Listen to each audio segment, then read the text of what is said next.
Alright everyone, a lot of people talk about the Koch brothers. I call them the Koch brothers because it's basically what they are. A lot of people think that they're far right, that they're like conservatives or something, and I pointed out for years they're not really on the right, they're just corporatists. They believe in crony so-called capitalism, which is closer to socialism than true capitalism.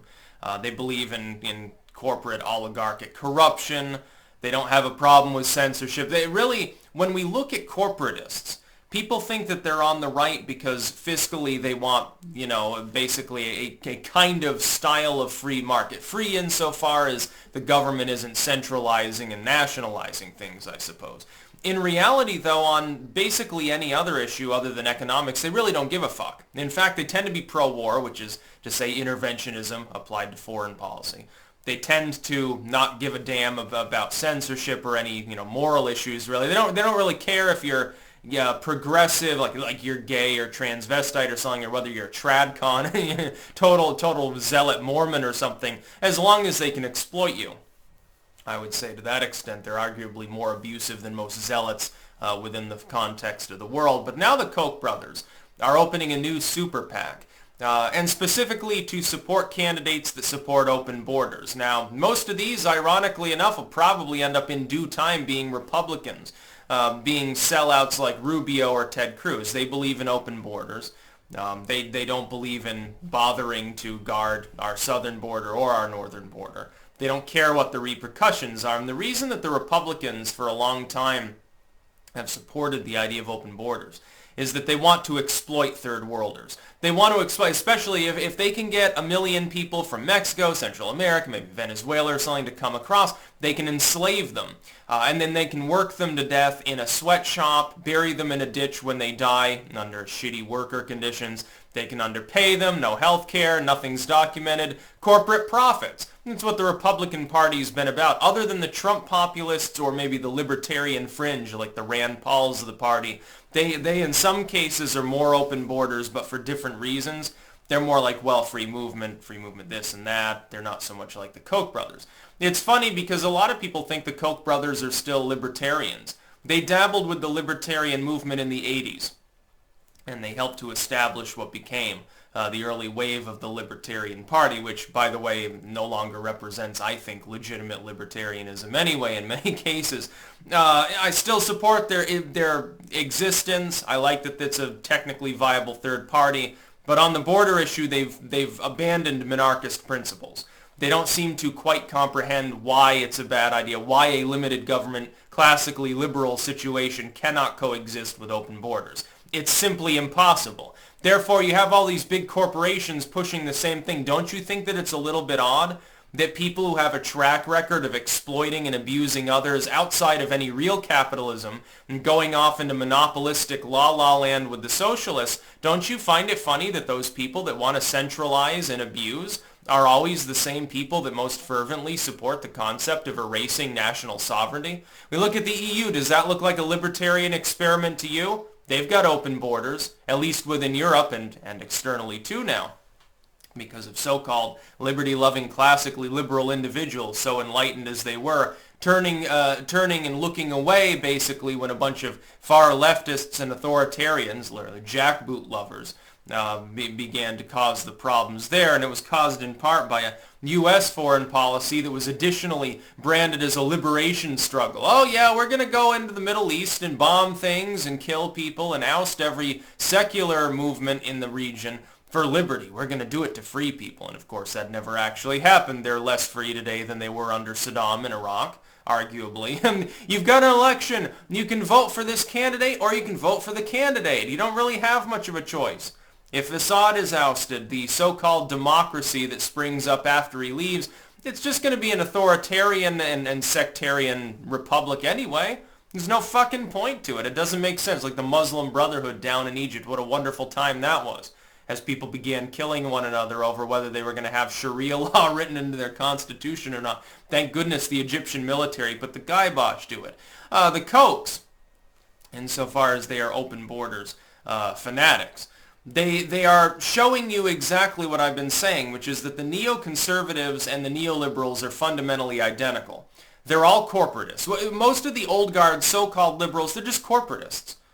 They don't believe in any real leftist causes. The only time in which they pay lip service to like Black Lives Matter or feminism or something, the only time they talk about that is to get votes. Once they get in there, they don't do anything now, do they? It's like Obama. He pretended to be so progressive. What did he do progressively on the gay rights issue? All he did was what any other president would have done, Republican or Democrat, refused to support DOMA because it was politically expedient to back off of it. He never led any struggle. Hillary Clinton leading the struggle for women's rights. No, she didn't.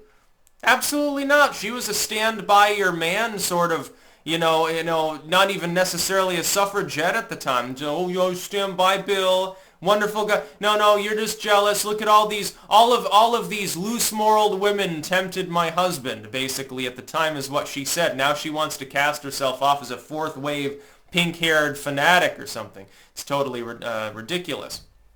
The Kochs are going to continue to fund open borders because it makes them money. That's how corporatists make money. They make money by importing slaves, basically. They like it as well because then the host nation loses some of its skilled workers, it suffers economic problems of its own, and it keeps them reliant. Well, that's a great way to get rid of like excess grain. There's money to be made with keeping people poor so they're under more stress. Hopefully militants rise up. Then you can sell them weapons.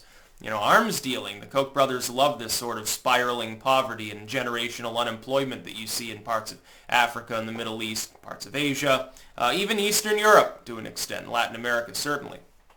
Outside of the core of the West, that's what happens. And within the core of the West, U.S., Canada, Western Europe, Australia, the Oceanic region, maybe Japan or something, what they do is they try to enslave as many people as possible, pay them as little as possible, squeeze as much productivity as possible.